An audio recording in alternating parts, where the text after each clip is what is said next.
이제 우리의 마음과 정성을 다하여 살아계신 하나님께 예배 드리겠습니다.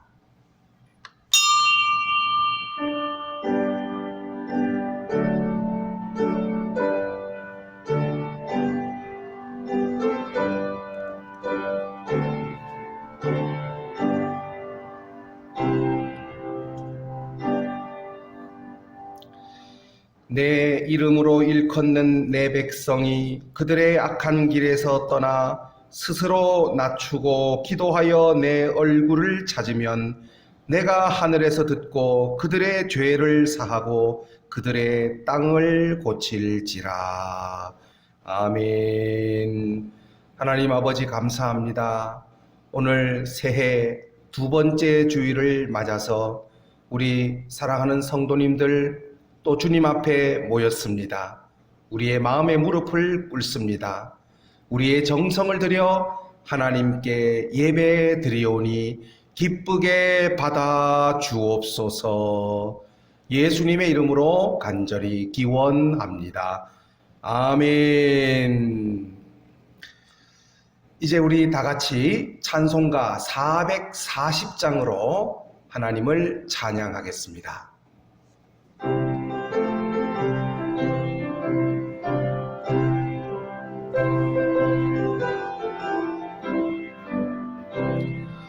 어디든지 예수 나를 이끌면 어디든지 예수 함께 가려네.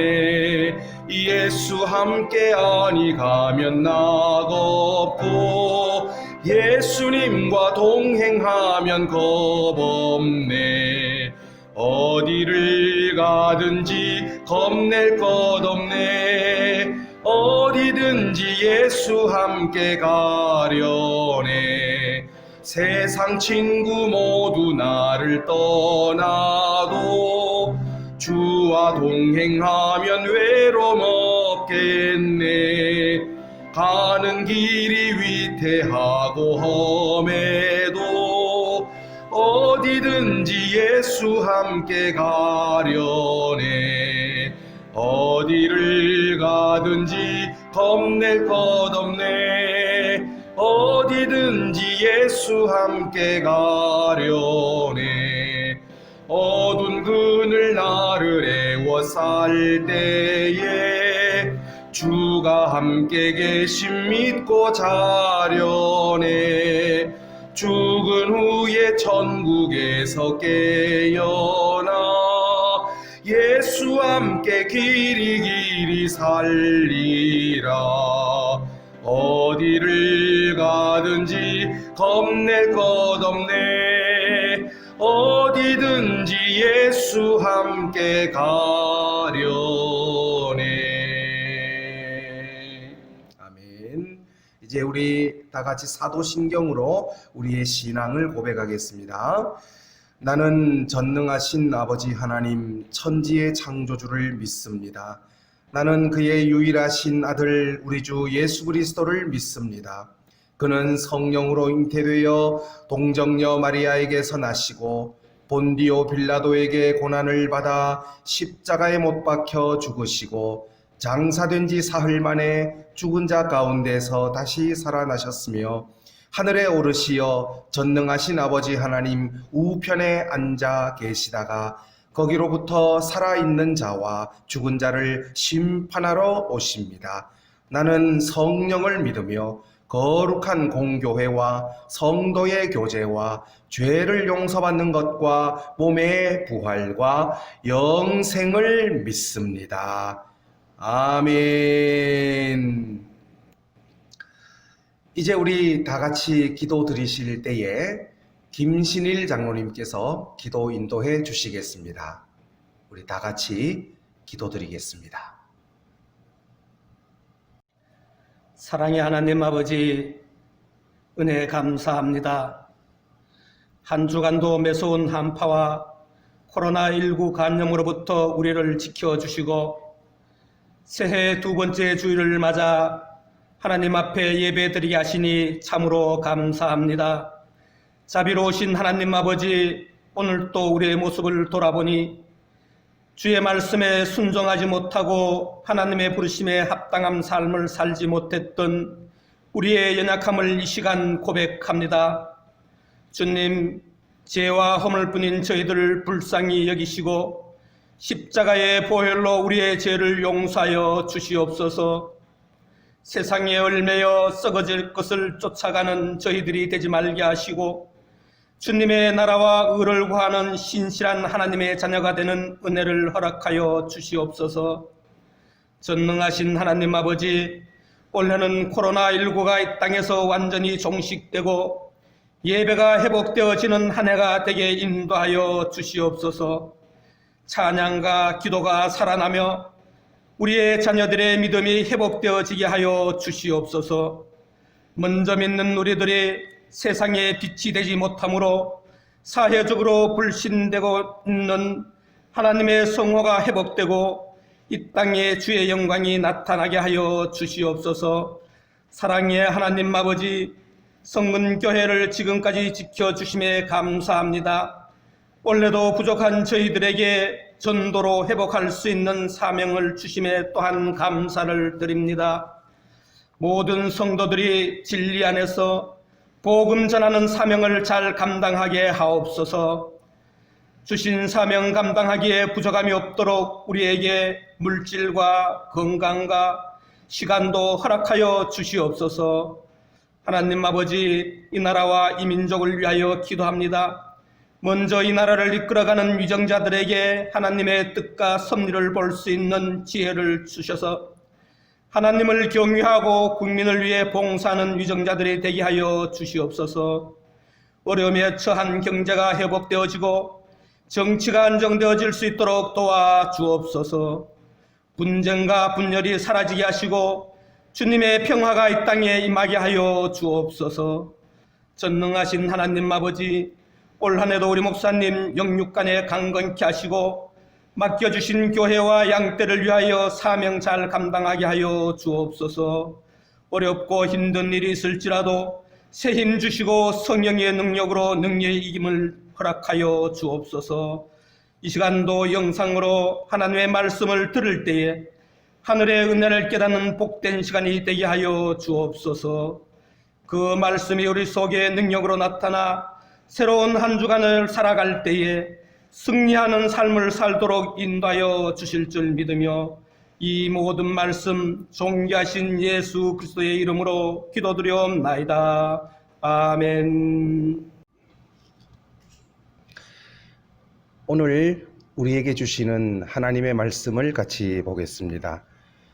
신약성경 마태복음 28장 18절에서부터 20절까지의 말씀 또 하나와 디모데후서 4장 5절 두 부분의 말씀을 보겠습니다.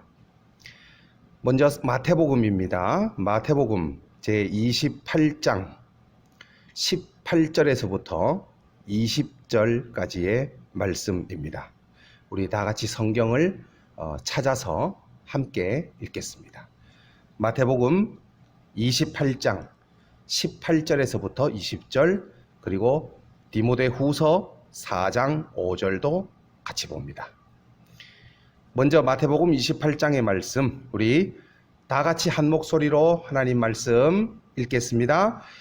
예수께서 나와 말씀하여 이르시되 하늘과 땅의 모든 권세를 내게 주셨으니 그러므로 너희는 가서 모든 민족을 제자로 삼아 아버지와 아들과 성령의 이름으로 세례를 베풀고 내가 너희에게 분부한 모든 것을 가르쳐 지키게 하라. 볼지어다 내가 세상 끝날까지 너희와 항상 함께 있으리라 하시니라. 아멘. 그리고 디모데후서 4장 5절 말씀도 찾아서 같이 읽습니다. 디모데후서 4장 5절 말씀입니다. 같이 읽겠습니다.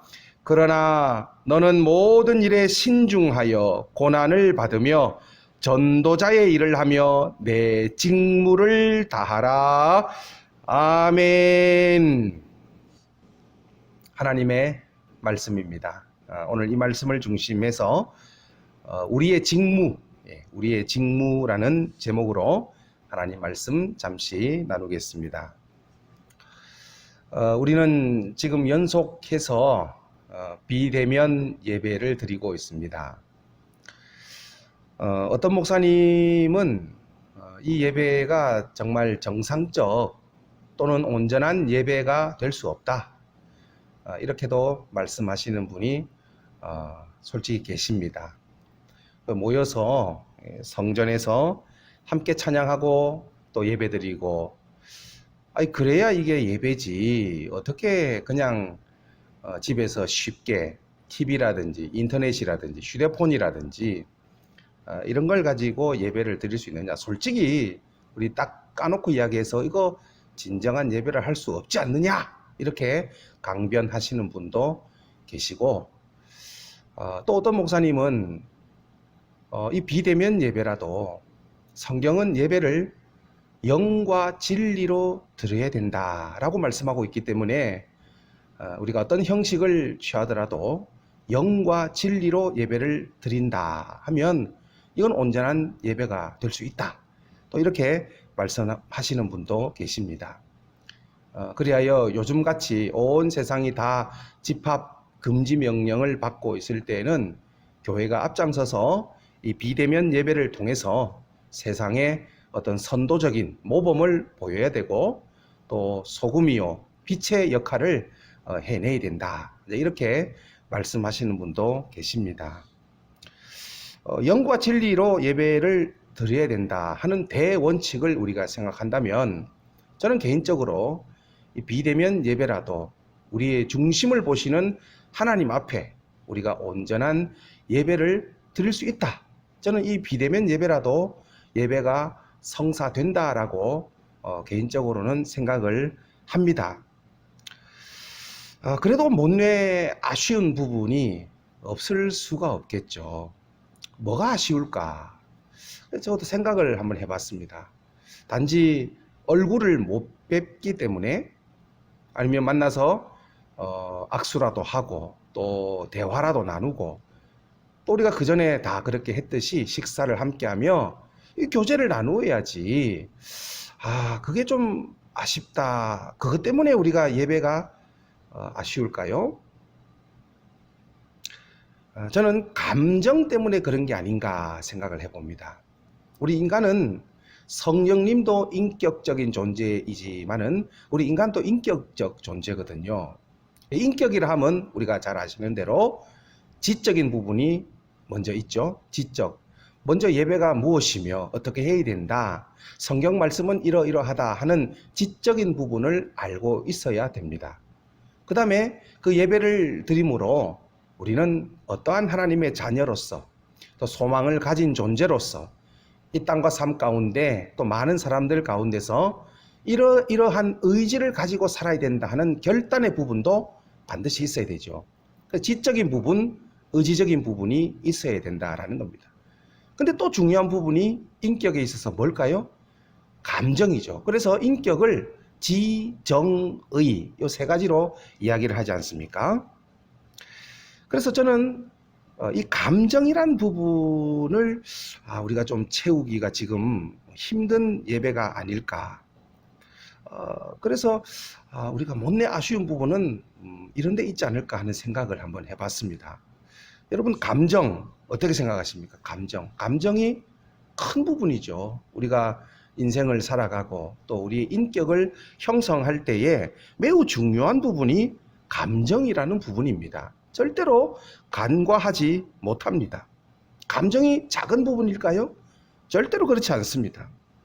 이 감정을 조절 못해서 큰 낭패를 보는 분들이 요즘 세상에 얼마나 많은지 모릅니다. 그러나 우리는 이 감정이라는 소중하고도 귀한 이 부분을 잘 조절해야 됩니다. 또 제어하면서 오늘을 이 인내하여 내일을 준비할 때 우리가 반드시 기회를 잡을 수 있다 생각하면서 너무 이 감정에 매몰이 되어 큰 것을 놓쳐서는 안 될 것입니다.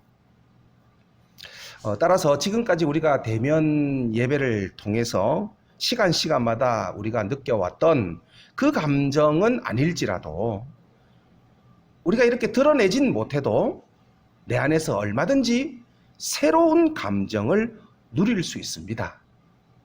우리가 각 가정이라든지 어디서든지 더 고요하고도 또 우리의 침묵을 통해서 그리하여 더욱더 집중하여 예배를 드리고 주변을 의식하지 않고 예배를 더 드릴 수 있지 않느냐 하는 이런 더 긍정적인 소망 위에서 우리 모든 성도님들이 예배를 더 잘 드려주시기를 부탁을 드립니다. 이 붙잡을 것은 은혜죠. 모든 것 다 사라진다 하더라도 우리는 은혜만 붙잡으면 되는 것입니다. 감정도 소중하지만은 어디에나 계신 주님이 주시는 은혜를 꼭 붙잡을 수 있기를 바랍니다. 올해가 뭐 또 소해해라 그러죠. 그러나 우리 신앙인들은 올해가 소해해가 됐든 무슨 해가 됐든 오로지 위의 것을 바라보고 위의 것을 찾고 오로지 예수님만 따라가는 그 신앙만 확실히 붙잡을 것만 붙잡는 우리들이 되어야 할 것입니다. 우리의 도움은 바로 위에서 오기 때문입니다. 세상 사람들의 이야기와 또 예로부터 내려오는 관습이나 논리와 학설이 아닌 오직 위에 계신 하나님의 은혜로 우리가 살 수 있다는 신앙으로 무장하시는 저와 여러분 되실 수 있기를 바랍니다. 할렐루야. 올해도 우리의 직무를 생각하며 한 해를 시작해야 될 것입니다.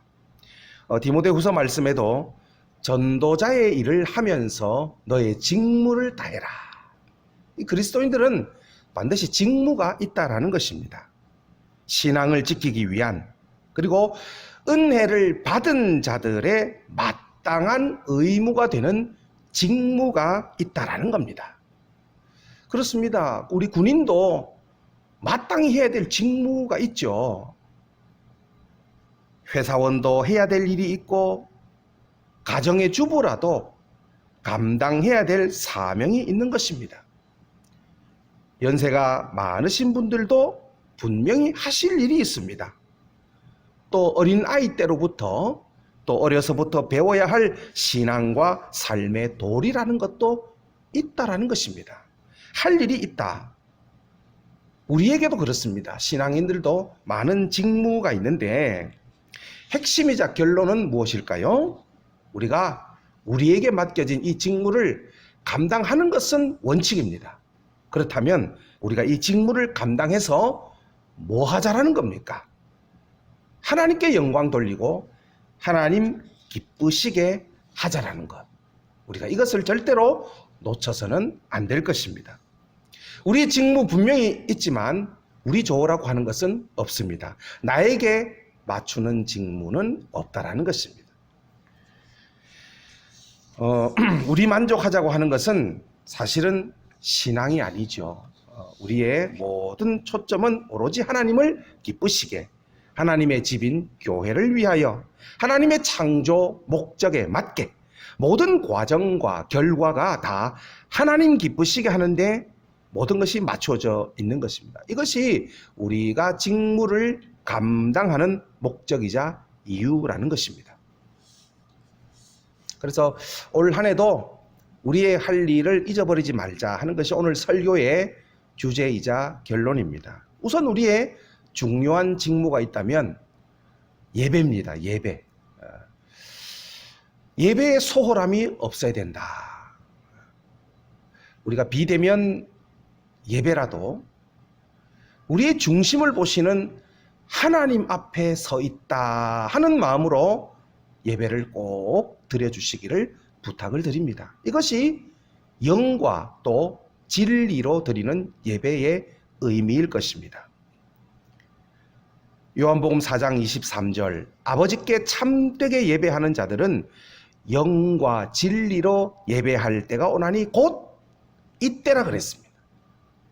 이때가 영과 진리를 꼭 붙잡는 예배의 한치의 소홀함과 흐트러짐도 있어서는 안 될 예배가 바로 이 비대면 예배. 지금 이때가 영과 진리로 드려야 할 때다. 아버지께서는 자기에게 이렇게가 어떤 예배입니까? 영과 진리로 예배 드리는 자들을 찾으시느니라.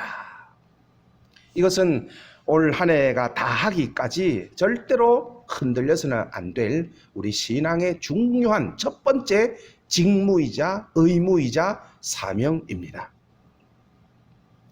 그 다음에 우리 해야 될 일, 말 그대로 해야 될 일, 직무니까 봉사라고 할 수 있겠죠. 여러분, 봉사라는 말이 얼마나 좋은 말인지 또 참 보람되고 가치 있는 말인지 모릅니다. 봉사, 말 그대로 대가를 바라지 않고 하는 것이죠. 뭐 세상 일은 다 그 대가가 있습니다. 일을 하시면 월급을 받고 다 일정 급여가 있는 거죠. 뭐 사례라고도 하고요. 그렇습니다. 그건 뭐 사실은 봉사는 아닙니다. 그러나 우리가 교회 나와 봉사하는 것은 누가 칭찬 안 합니다. 누가 알아주지도 않습니다. 그렇다고 급여 주지도 않습니다. 기억해 주는 것도 아닙니다. 주의 몸된 교회를 그러나 주의 영광을 위해 봉사한다는 것이 참 얼마나 귀한 일인지 모릅니다. 성경 에베소 4장 11절에 이런 말씀이 있습니다. 그가 어떤 사람은 사도로, 어떤 사람은 선지자로, 어떤 사람은 복음 전하는 자로, 어떤 사람은 목사와 교사로 삼으셨으니 이는 성도를 온전하게 하여 봉사의 일을 하게 하며 그리스도의 몸을 세우려 하십니다. 아멘. 우리를 교회로 부르시고 직분을 맡기신 이유가 다른 데 있다는 것이 아니고 이 봉사를 잘하게 하기 위함이다라는 겁니다. 그래서 우리는 우리의 직무를 생각해 봤을 때는 첫째도 둘째도 내 할 일을 해야 됩니다. 그 일을 위하여 우리를 부르셨다라는 것이죠. 그래서 어떤 일을 맡기시더라도 우리는 무엇이라도 해야 된다 하는 각오를 가져야 하는 것입니다. 자, 그 다음에 우리 교회가 이제 목표로 세운 또 하나의 직무, 우리가 해야 될 일은 바로 오늘 본문에 예수님께서 제자들에게 부탁하시고 명령하시는 것 몇 가지를 한번 생각을 해보려고 합니다. 자, 오늘 우리가 마태복음 28장의 말씀을 먼저 읽었는데 그 말씀에 보면 첫째는 모든 민족을 제자로 삼아라. 자, 두 번째는 성령의 이름으로 세례를 베풀어라. 세 번째는 분부한 것을 가르쳐 지키게 하라. 이 몇 가지 말씀을 하셨는데 몽땅 포괄해서 말해본다면 한마디로 뭐 하라는 것입니까? 교회로 오게 해라. 전도해라. 이겁니다. 그래서 주님의 핵심 명령 한마디가 19절에 보면 가서 하는 가라 하는 말씀이 여기에 나오는 것입니다. 여러분 한 번만 따라해 보시겠습니까?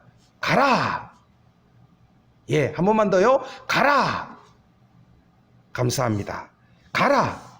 이건 우리의 결단이죠. 행동입니다.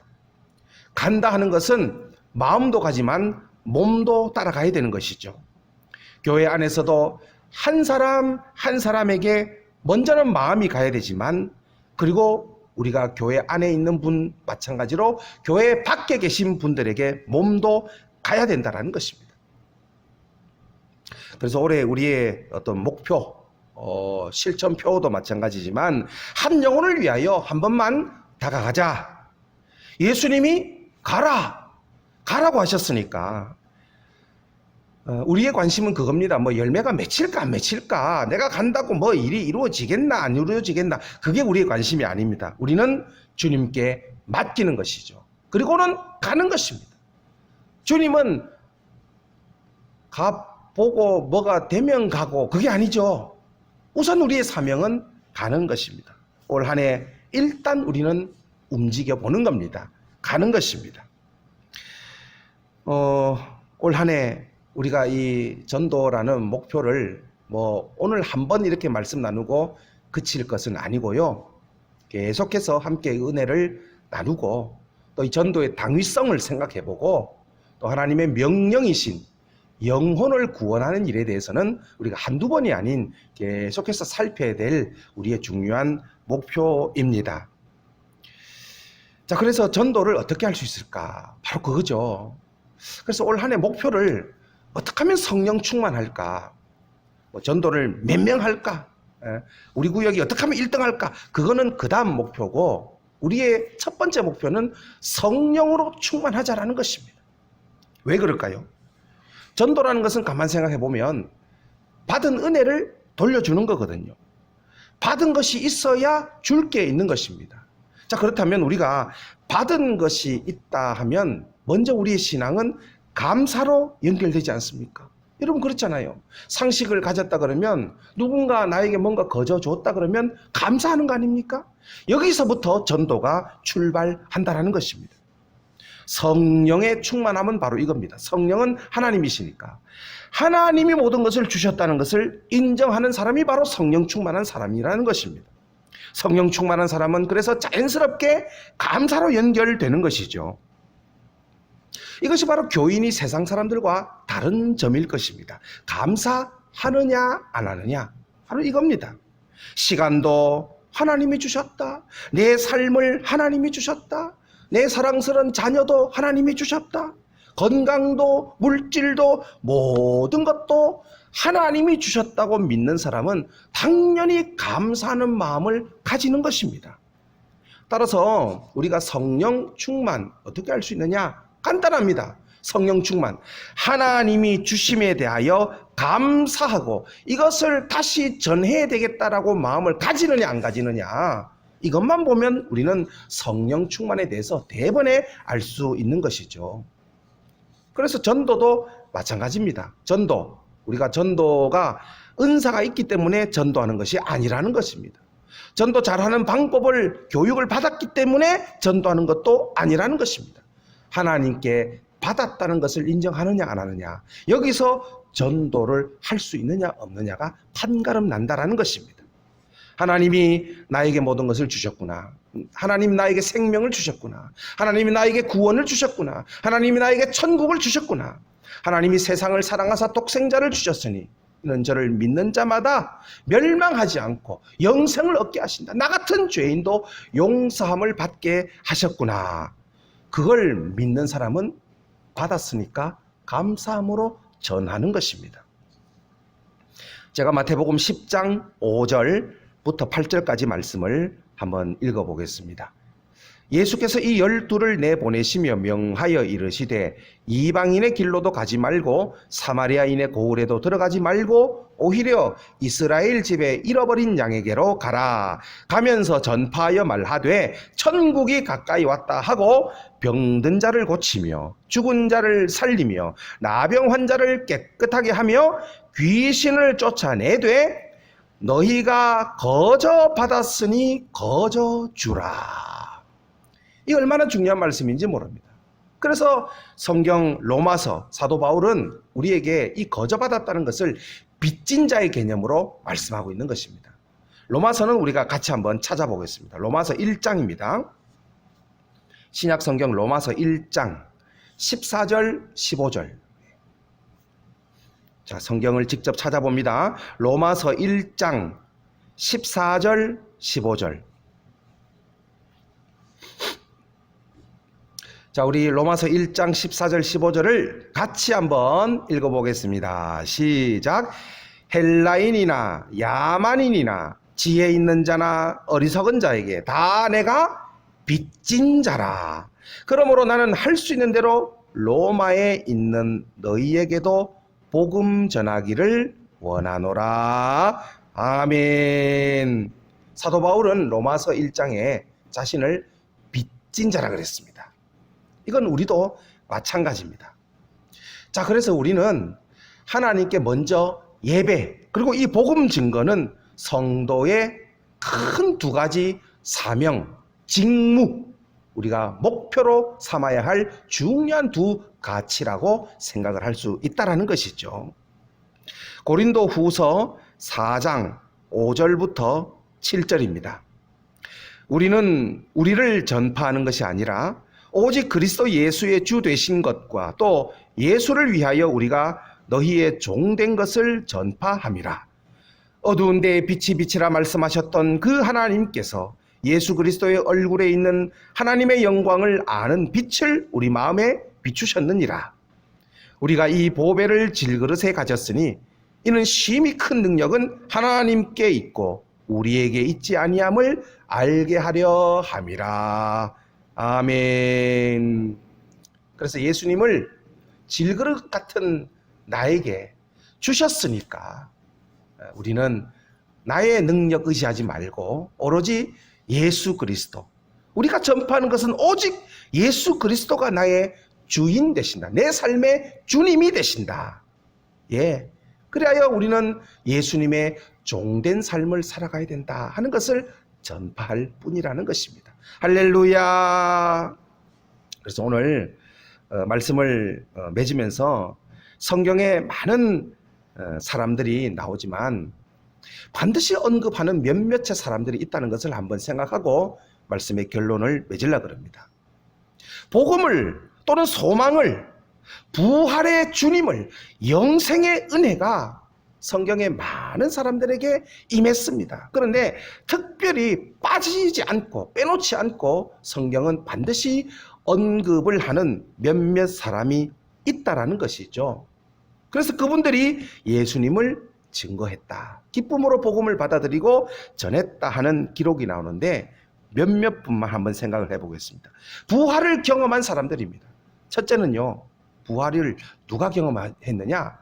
막달라 마리아와 여인들 같은 이 여자들이 복음을 경험했다라는 것입니다. 막달라 마리아, 7 귀신 들렸던 비참한 여인이었습니다. 그런데 마리아가 예수님을 만났죠. 구원을 얻었습니다. 생명을 얻었습니다. 그래서 그녀는요, 부활의 첫 그 새벽 로마 군인들이 있을 걸 알지만은 달려간 것입니다.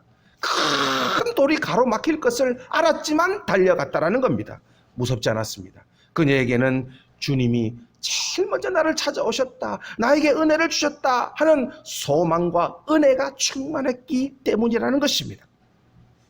마태복음 28장 1절에 안식일이 다 지나고 안식 후 첫날이 되려는 새벽에 막달라 마리아와 다른 마리아가 무덤을 보려고 갔다. 뛰어간 것이죠. 은혜를 받은 것입니다. 그리고 그 여인들에게 누가 나타나셨습니까? 천사가 나타나 예수님을 증거하는 겁니다. 여기 계시지 않고 그분은 살아나셨다, 부활하셨다. 또 부활의 주님을 누가 만났냐 하니까 엠마오로 가는 두 제자가 만났다 그랬습니다. 예수님을 따랐던 제자들이지만 그들에게는 슬픔과 실망에 낙심한 그 어두운 마음이 누르고 있었지만 그 두 사람에게 예수님은 나타나셨죠. 그 다음에 예수님은 생명의 복음을 전하시고 부활의 증거 되심으로 디베랴 그 호숫가에, 갈릴리 호숫가의 제자들에게도 나타나셨죠. 그 제자들은 밤새 헛수고한 제자들입니다. 그 제자들에게 실망의 마음을 거두어 주시고 새로이 주님이 주시는 물고기와 함께 희망을 주신 것입니다. 요한복음 21장 11절 12절입니다. 시몬 베드로가 올라가서 그물을 육지에 끌어올리니 가득히 찬 큰 물고기가 153마리라. 이같이 많으나 그물이 찢어지지 아니하였더라. 예수께서 이르시되 와서 조반을 먹으라 하시니 제자들이 주님이신 줄 아는 고로 당신이 누구냐 감히 묻는 자가 없더라. 이런 몇몇 사람들을 성경은요 빼놓지 않고 언급을 하신다 하는 것이 참 중요합니다. 여러분, 우리가 다 이렇게 은혜 받은 사람들입니다. 제자들 생각해 보십시오. 예수님 부인했습니다. 예수님께 드려야 할 영광을 가로채고 결정적인 순간에 예수님 의지하고 붙들지 않고 세상 사람 눈치 보고 세상으로 도망가 버린 제자들과 같은 사람이 누굽니까? 바로 우리들이지 않습니까? 그런데도 예수님은 하나 따지지도 물으시지도 않으시고 먹을 것을 내어주십니다. 와서 조반 이 음식을 같이 먹자. 그리고 제자들에게 나타나셔서 하신 말씀이 있죠. 너희에게 평강이 있을지어다.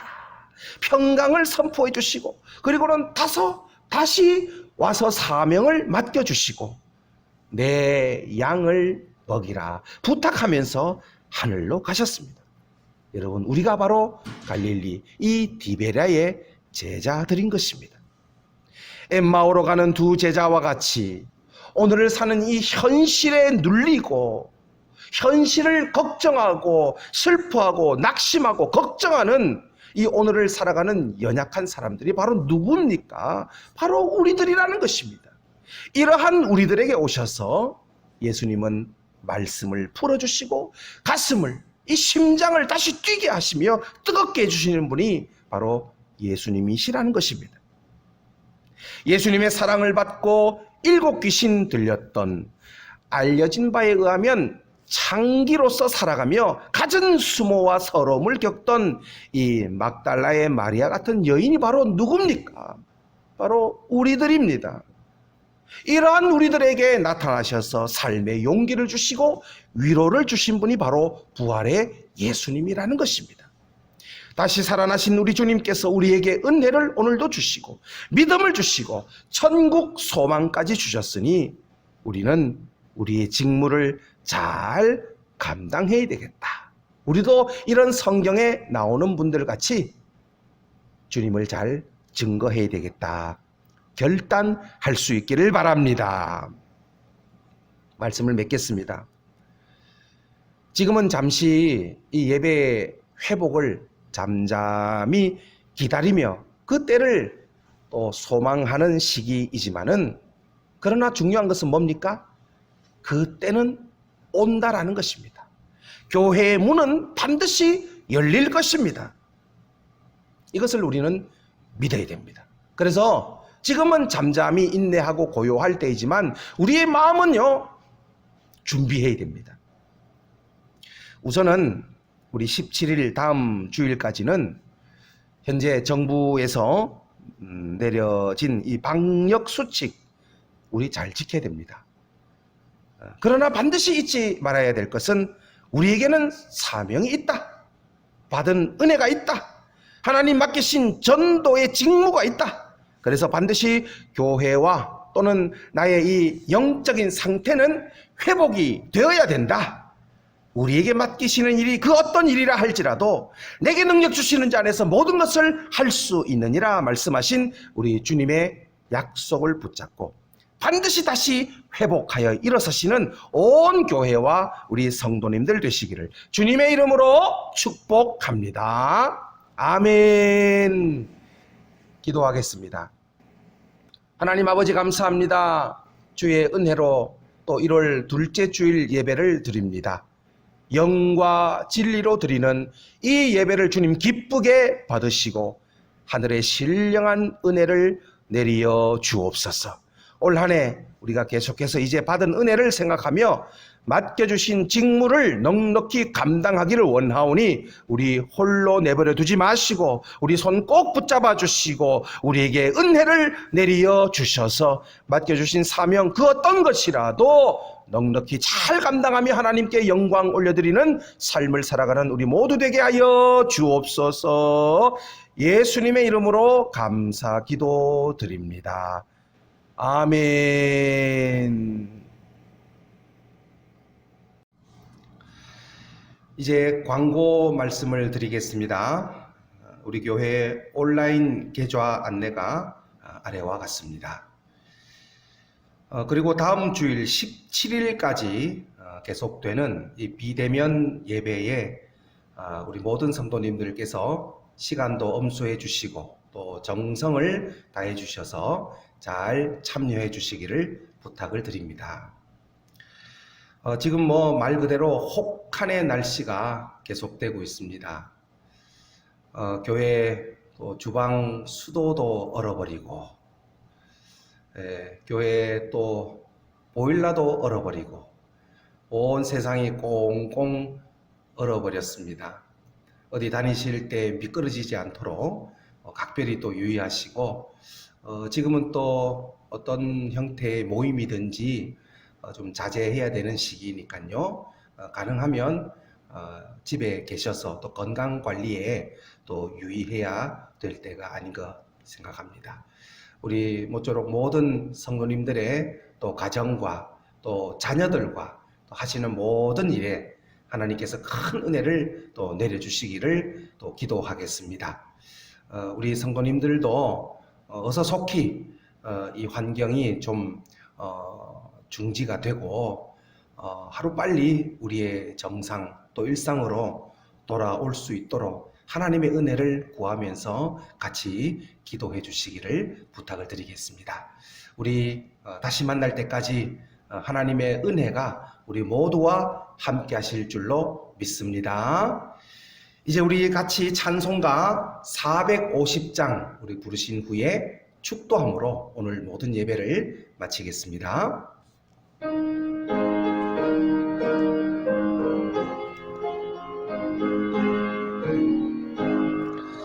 내 평생 소원이거든 주의 일 하다가 이 세상 이별하는 날 주 앞에 가리라.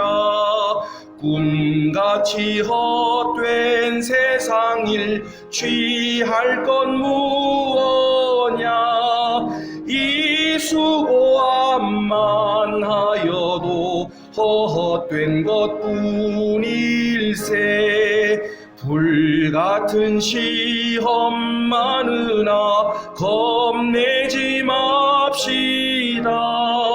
구주의 권능 크시니 이기고 남겠네.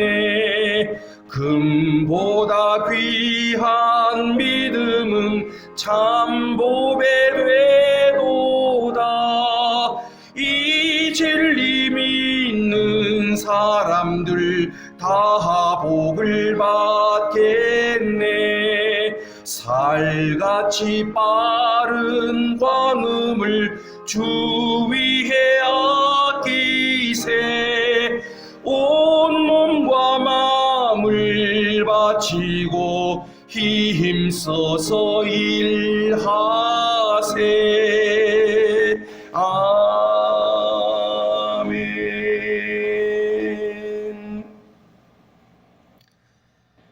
지금은 우리 주 예수 그리스도의 크신 은혜와 하나님 아버지의 사랑하심과 성령님의 영원히 우리와 함께 하시고 교통하심이 우리의 오래 주신 직무를 잘 깨닫고 순종하는 마음으로 최선을 다하며 하나님께 영광 올려드리는 삶을 살겠습니다. 결단하시는 우리 모든 사랑하는 주님의 자녀들 머리머리 위에와 하시는 모든 생업과 가정과 자녀 위에 지금부터 영원토록 함께 하옵시기를 간절히 축원하옵나이다.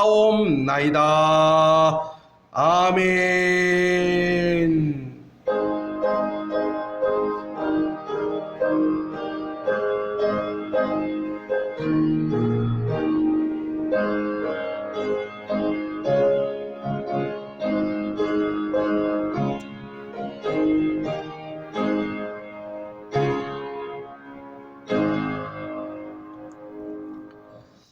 할렐루야. 예배를 마쳤습니다. 추운 날씨입니다. 여러분 강건하시고 승리하시는 또 이번 한 주간 되시기를 바랍니다. 예, 할렐루야. 감사합니다.